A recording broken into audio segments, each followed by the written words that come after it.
seem like a simple concept, refugees volunteering to read books to kids. But new research is revealing just how much this experience can impact those women, and it could give us insight on the most beneficial types of volunteer programs for refugees right here in Connecticut. The study's objective was to test what benefits people from marginalized communities actually get from volunteering. The researchers focused on a controlled group of 105 Syrian refugee women from poor households.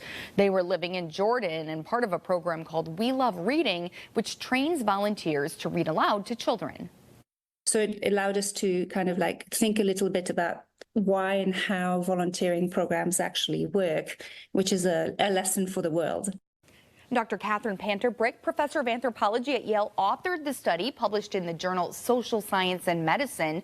She says researchers put to test the assumption that volunteering automatically improves lives for people from marginalized or poor communities. They measured 3 elements in the study: the refugees' sense of life satisfaction, psychological empowerment, and well-being. Now, the trial revealed increased levels of life satisfaction among the refugee women, but there were not boosts in empowerment or well-being.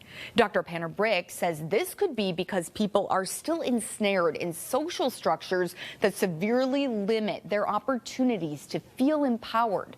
However, the refugee women said that volunteering did boost their resolve to not give up on life goals and made them feel visible.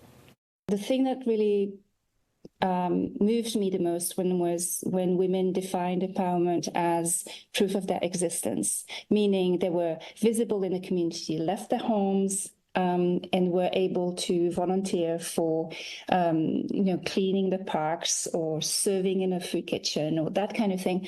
And for them, it simply meant that they were proof that they were alive. They were proof that their own goals were there to be seen by others. So what does this tell us about community-based volunteering as a whole? Well, researchers believe the We Love Reading program had these positive impacts on the refugees because they could work it into their own schedules, do good in their own neighborhoods, and it gave the women a sense of ownership. They were in the driver's seat.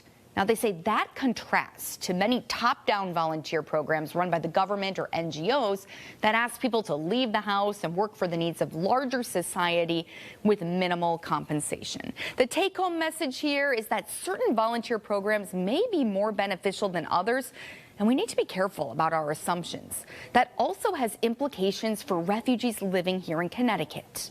This kind of program has local relevance. It serves to build up your own personally defined goals in life for the time that you want.